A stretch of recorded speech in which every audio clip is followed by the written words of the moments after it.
Guys, I kid you not. Dead ass, look at that. Van out there. You're kidding me, right? Look at it. Literally, look at ambulance. Look at that, guys.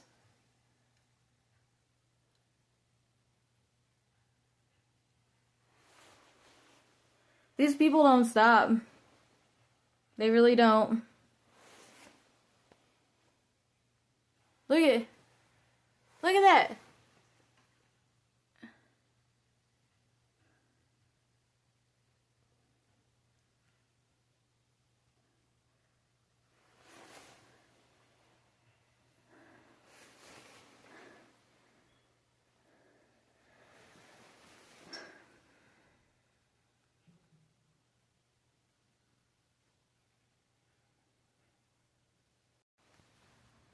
Guys, I kid you not.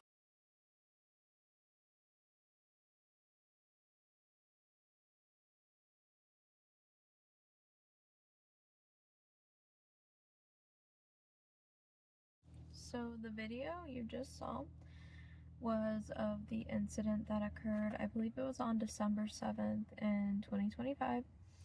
And basically that's just a very short clip. Unfortunately, I don't have a whole lot of footage from that night. I did have a live that I left going in my house when it all happened. But I'm sure they already knew that was, like, they monitor all my accounts, so I'm sure they already knew that was going on. But I'll try to find that again at some point and get that shared. But I did just want to share this video in particular. And what it was, as you can see, was the UGI van. Now, mind you guys, this was 2 a.m., okay? And this was like a couple minutes after they all left my house, the first responders. So if anybody knows this, UGI does not show up that quick, especially at 2 a.m. And you could see the video, like the vehicle itself was, now that's harder to see in the video, but even just from me seeing it, it was fucking sketchy. Like it had all different computers in it, and it wasn't a normal UGI van, I can promise you that. I'm not gonna lie, it looked like some futuristic weird fucking, like, I don't even know how to explain it. It was really weird. Some government futuristic van or something from the inside. But, and for whatever reason, I don't think it's in this video, but I'm making this video before I post the other one, so that's why I said that. But I don't know where the other one is. I'll have to find it eventually. Or it got scrubbed, who knows. But there was a part of that video where the guy does come up to my door with a bunch of, like, cords and, like, a hard hat and everything, like, tried to, like, get in my house. Like, obviously knocked, but I told him absolutely not, get the hell away. And this was after, like, everything happened that I'm gonna explain to you, and this is why I did that. So I did that not only because obviously it was super fucking weird, and didn't feel right to me. I mean, it's always better to be safe than sorry, guys. Like, even if it was normal, which I really don't think it was. If it was, I could call in the morning and have someone come look at it when I'm not in the dark, in the middle of the night, secluded. It's better to be safe than sorry. But what happened was, this was the first time that I went live. Now, mind you, I went live on a separate Facebook account. I was smart about it. I streamed from mine, I think, and then I, like, shared it with an extra account that I had, Bob Ketchum or whatever. But I figured, because I just had a gut feeling that they somehow were hacking into my accounts and, like, blocking people from seeing my shit. I don't know, there's something with that, and there was a lot of evidence that I had pointing towards that. You know, and I shared videos of that. They are on my Facebook account, I believe, still. So, and I find it funny how as soon as I did that and I was going live, that's when this shit started happening. Now, I was opening up a lot of can of worms, basically. I was telling the story about my brother and how I believe the situation in Florida was some sort of staged situation, and then I started getting into like the criminal behavior of my family and this and that. So of course, you know, shit started going down. So, and then there was like other stuff too. You know, like I said, I started smelling gas during all of this, which I thought was really weird. And it wasn't even smell, like I started like getting this horrible smell, and I started like getting a pounding headache and feeling nauseous. Like I did not feel good. I remember even in the live stream, like I even said that. Like I was like, guys, like my head is pounding. And then I started putting two and two together.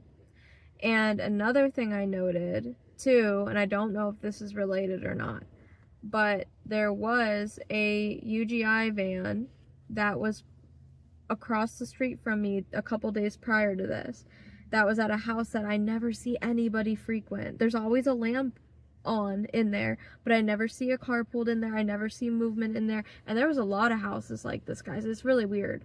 And I know like other people have talked about weird things like that in their towns too. So kind of makes you wonder. So maybe it's surveillance, like maybe even the good guys surveillancing. I don't know, but maybe not, because like I said, it was pulled in there. So I find that funny, and I connected that obviously to what was going on. And like to me, it was really fucking weird. And I looked it up, like what are these symptoms? And yeah, it said literally it was what was it, sulfate or something. Like it was basically a gas leak. It said it was heavily signs of a gas leak, and you should call 911 and like, you know, get you and your pets out of the home, which is exactly what I decided to do. And you know, now I do remember during that live stream at that point too, like I was even feeling like, obviously, like I was like coming up with like weird, like, yeah, like I do think it's healthy to have opinions and theories and stuff like that, even some weird ones, you know what I mean? But there was some like weird stuff like that, like just was like, there was some truth I was speaking, and then there was other stuff that like just like kind of didn't make sense when I look back at it. But again, like those are all symptoms of a gas, like, you know, being gassed. So I noted that as well, and what I did was I did call 911, and I could not fucking find my shoes anywhere, of course. Like literally had no idea where my shoes were. So I said, fuck it. And this was winter, guys. So I went outside with no shoes on, so that made it look worse, of course. And the first one, now at this point I had already removed my dogs and moved them to the backyard where it's fenced in, and the cat, I literally put her in her crate and somehow she fucking busted out of it. Don't ask me how that happened, but she somehow managed to bust out of it. And she's a weird cat, but I love her. So she like ran out onto the front porch, but I figured she'd be fine, you know what I mean? It was like, I don't know, I was like, you're good. So I went outside, and the first people to pull up, and again, this is where, like, before I continue with the story, I just want to say, guys, some of these things are going to be hard to believe, and I get that. I really do. And for me, it took a long time for me to believe this shit too. It's kind of where they say you're breaking out of the matrix, or life is a video game, blah, blah, blah. It is, but not in the literal sense. So you gotta understand that everything is like cryptic, and that's what I'm understanding too. So yes, do we live in like a literal world? Yes. Do I think we're being controlled by people on a video game? Probably not. I mean, but it just depends on how you look at life. Either way, we're here. You know, either way, we're going through it, right? So it doesn't matter. But I think it wasn't meant to be taken literally. I think it was meant to be like, no, like there is people high up that are controlling everything, and yes, like it is kind of like a game, because you have to break through, you have to see the coding, you have to see what they're actually doing. Like places like normal companies like Verizon, you know, UGI, like all these companies, like there's a lot of them in there that are doing other things behind the scenes, And I came to learn a lot of that throughout this whole experience, and I have documented a lot of that. I haven't released it all yet, but I have documented a lot of it, and this is part of it. So, you know, in a way, like, you have to break out of that. You know, they kind of put you in a sleeper state. You know, they distract you with a 9 to 5, with all this social media, with doom scrolling, with, they program you too, guys, don't believe it or not. MK Ultra shit, they're talking about it right now. And be careful. I'm gonna point this out real fast. There are gonna be people in Congress, people in these government systems. They're not all bad, but there are a lot of them that are pretending to be fighting for people and victims that are not. They have people planted everywhere, okay? And think about it. Like, how would you think about it in their shoes? How would you infiltrate? How would you keep things quiet? By controlling the narrative, right? So you have to, like, really think about these things, guys. Open your mind. Unfortunately, kind of think like them. Like, how would I do it? You know what I mean? Now, one big thing I will note, to spot them. Now, I'm not saying this is everybody, because I've even done it as a kid, like put capital letters, and capital letters is used to emphasize something. It can be used in film and scripts and stuff like that for proper punctuation with movie titles, things like that. But if you see somebody writing out capital letters in their statements, especially for things that don't carry proper punctuation, no reason for, and it doesn't add up, doesn't make sense, that's usually the people that are involved with these groups controlling the narrative. I've noticed that from the beginning of this investigation. That was the one main thing that I actually did connect through pattern recognition was, and with like my ex's old, like even going back to the underground groups and stuff like that, they all use that capital letter wording with certain words, and usually you'll see that the words don't make sense why they're capitalizing them. From what I've gathered, I'm still trying to figure it out fully, but from what I gathered is it might be a way of saying the opposite of something that they're saying, or like obviously signaling to others that they're part of this, you know, movement or group. So really keep that in mind. Now, I'm not saying, because I had a struggle with this, I'm not saying to everybody that uses those punctuations are evil and are of these groups. No, you have to use your discernment, because usually when you see that, you'll see things that kind of align with negativity and stuff like that. It may be subtle, but you'll notice it. Or they're linked to people that are. So that is a big thing to keep in mind. Definitely keep that in mind. There are definitely people that I've seen of higher authority, of Congress, of this and that, pretending to fight for these issues, and they're all using the same coding. They're, you know, you can tell they're not of the light, and they will do that. Why wouldn't they? If they're trying to control a narrative, think clearly about it. And of course, they're not going to act evil. They're going to act like they're doing good. So use your discernment. Now, I'm sure these people are already being watched. Again, this whole group, I'm sure this is a huge thing, guys. And I'm sure this is all already being looked at and everything else. But for your own acknowledgement, so you're not supporting people that you shouldn't or don't align with you, just so you're aware. So that being said, keep all that in mind, that these systems do work through these companies. How do you think they operate? To you, in your sleeper state, it just looks like normal companies. But if you start breaking out of that, waking the fuck up, and having your own personal experiences, which I have tons, you'll start to see they have people embedded in these companies, these cell phone companies, these obviously like gas companies, and so like obviously like they're the ones that are stealing all your money when you should have free electricity through the sun. We should have free gas through fucking water, and like there's definitely tons of ways we could be doing things way freer than we're doing. So think about it. Now, that being said, I'm gonna explain what happened. So when the gas leak happened, I did call, explained what was going on, and I went outside. And the first people to pull up was, of course, the volunteer ambulance from Kunkel. Kunkel has a lot to do with this too. And again, I already explained to you guys that all these volunteer companies, maybe not all of them, but a lot of them are involved. And I know that for a fact. I've documented it from the very beginning, and I remember my sister panicking the fuck out when I started discovering that. And there's been obviously a whole lot of things I've dealt with them.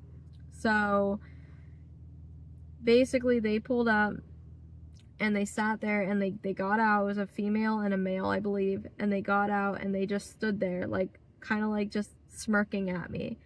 Didn't like act normal at all, and that's what concerned me. They didn't, like, they sat there waiting, you know. It was like almost like they were waiting for something to happen, and they kind of were smirking at me with like just not a good look. And I questioned them, like where's the fire department?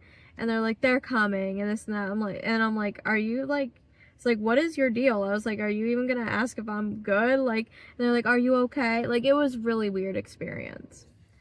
So then, of course, this guy pulls up, not even in a fire truck, nothing, literally just in a white car with a fucking little red light, wearing camo fucking shorts and a walkie-talkie, no gear, no nothing. So I knew something was really weird. So he goes up to my house, tries to get me to go inside with him. And I'm like, absolutely not. No, I'm not going. It's a fucking gas leak. And no, it's like 12 at night. I'm not going inside with you. No. And he tried to make the bullshit excuse, my door was locked, yada yada. I'm like, no, it's not. You can go in. And I gave him permission to go in. So he went in, was in there for literally like 2 minutes, and then came back out and said, you're fine. And mind you, he had a walkie-talkie. That was it. I don't even think he had gear. Nothing. So he's like, I didn't smell gas. And I'm like, I know for a fact there was gas. And basically then this cop pulled up, right? And we'll get to him. So the cop pulled up, and then they're all making like a big stink because I called and there's no gas leak. So I literally they said, okay, and it was the guy, the volunteer, that was getting aggressive, like for no reason. And they're basically like saying like, you can go back inside. I'm like, well, I'm not going back inside, like with gas leaking in my house. And that's when they got mad that I wouldn't go back inside with the gas. So basically the guy's like, fine, then I'll turn your gas off. I'm like, okay, that's fine. Like, I was compliant, but then the cop got really nasty. He was like, do you not know that they're volunteers, that they don't have to be here? I'm like, I don't understand your point. Like, and I was not mean. I was like, what's your point? Like, seriously, what are you trying to say? Because I knew what they were doing and I wasn't standing for it. And I tried to explain to him nicely what was going on. He wouldn't listen, of course, and I'll explain why. So basically, after that happened, then the firefighter looked at him and goes, make sure you get her information. Like, first of all, who the fuck are you, camo pants? And so the cop complied with what he was saying, and then he tried to get my information. I said, absolutely not. I said, I'm at my house. I called over a gas leak. I said, I'm not playing this game with you. So he tried to arrest me. He's trying to say that I was, what is the excuse the cops always use when you're not giving your info for something you don't legally have to give you? Because I asked him, I said, what law am I breaking? I know my shit, for, like, not everything, but I know enough. And, that's when he got mad, tried to, push me towards his car, tried to take me to his car. He didn't even handcuff me. And as soon as I went, I wouldn't do that, he literally went, you know what, just go back to your house, and shoved me back to my house. It's like, okay. So I went and I sat on my porch. Now, then I had an extremely horrible fucking reaction in my feet. And guys, I am telling you, this was not normal, like, cold weather reaction. Yes, I know that when you're out in the cold, I wasn't in the snow, I was literally on the road. My feet had all black all over it. And I had to soak them in Epsom salt water and warm water, and I was screaming in pain. Guys, and I was only out there for a couple minutes. Like, it was not normal, the pain I was in. I've had that happen to me before with, like, you know, like reactions with the cold and stuff like that. And I don't usually react that. Like, this was different, I'm telling you. And I do believe it was some sort of chemical reaction. Again, these groups and these people, like, they have access to fucking weird ass shit, guys. I've told you the type of people that I'm dealing with. And at the time, I didn't even realize, like, how bad it was. But I knew intuitively that something was not right. And I knew because the next morning, I was severely sick. Vomiting. Well, I don't know if I was vomiting, but I was, like, sick to my, like, diarrhea everywhere. I may have even been vomiting. I'm not sure. But I was very, very sick. And none of that was normal. And that could have been the gas, too. But, you know, there was a whole thing. So, again, I think they planned that night to go a lot differently. Not in my favor, let's just put it that way. Those are my assumptions based on my conclusions based on what happened. But then I ordered the right to know information. And I'm going to get into that. So this video is almost at 20 minutes. So I'm probably going to leave it right there. But I will mention that the cop that had pushed me, he actually was the one that I remembered. I was like, oh, that was the cop that helped my brother get out of his crime, basically. Like, he would do horrible shit. Like, he'd steal my mom's car all the time. He was way under, like, driving age. He'd steal my mom's car. He would do all this shit. And this cop was the one that I believe came to our house and worked with my mom and our family to keep him from being arrested and this and that, when he's done this shit multiple times. So, I did note that. And also, you're going to see I've dealt with this cop a few times after, with his harassment. And also with, like, I even caught him following me before in his vehicle. But I think he was being followed too, because I saw a car following him a little bit after. So I kind of find that funny. But, there was a whole bunch of shit. So I'm going to leave it there. Okay, just to give you, like, a full explanation of, like, what happened that night, how it was sketchy. And again, like, then that's when they said, well, we're gonna call UGI, and UGI showed up, like, within 5 minutes. And mind you, they sat outside my house for, like, 30 fucking minutes, because he's like, okay, well, I'm gonna go around. And he, like, went around, checked something, didn't, it was like a minute, and then came back and sat in his vehicle for, like, a good 30 fucking minutes for no reason outside my house. Again, there's a lot of that footage that coincidentally is missing. So I will have to take a look at that. But I did manage to salvage this one, you know, to show you what the vehicle looked like. And it was just really weird. It just didn't add up. Didn't make sense. Might I add, like, I saw the UGI vehicle also parked at someone's residence, right near my house as well. Like, and stuff like that. So there was, like, just a whole bunch of things. Like, I know they utilize people in these companies, and quite frankly, I hate to say this, but generally speaking, a lot of the people, like, in my county, in my area, and a lot of the areas surrounding, do have this, like, cult mentality, do have this mob, like, connections and mentality, all this shit. So they're all kind of involved with this, like, trafficking, and, you know, and I found evidence of underground, possible tunnels that they have and everything else. And I have photos of all that too. I have tons and tons. They literally have a sign called the Masonic Lodge. Like, I'll probably share that in this one too if I can find it quick. And maybe even the one with the underground tunnel. Again, if I can easily get to these quickly, I will share them on this video at the end here. So take what you want from it, but this is the type of shit that they do. And just to bring awareness to everybody else, you know, if you're going through similar things, or just to wake you up, just to see. Now, again, I'm not saying don't trust anybody that works in these companies. Yeah, of course they're gonna have normal people working and stuff, but, you know, you gotta see past the illusion of the life they're trying to create for us. So just keep that in mind and make your own conclusions.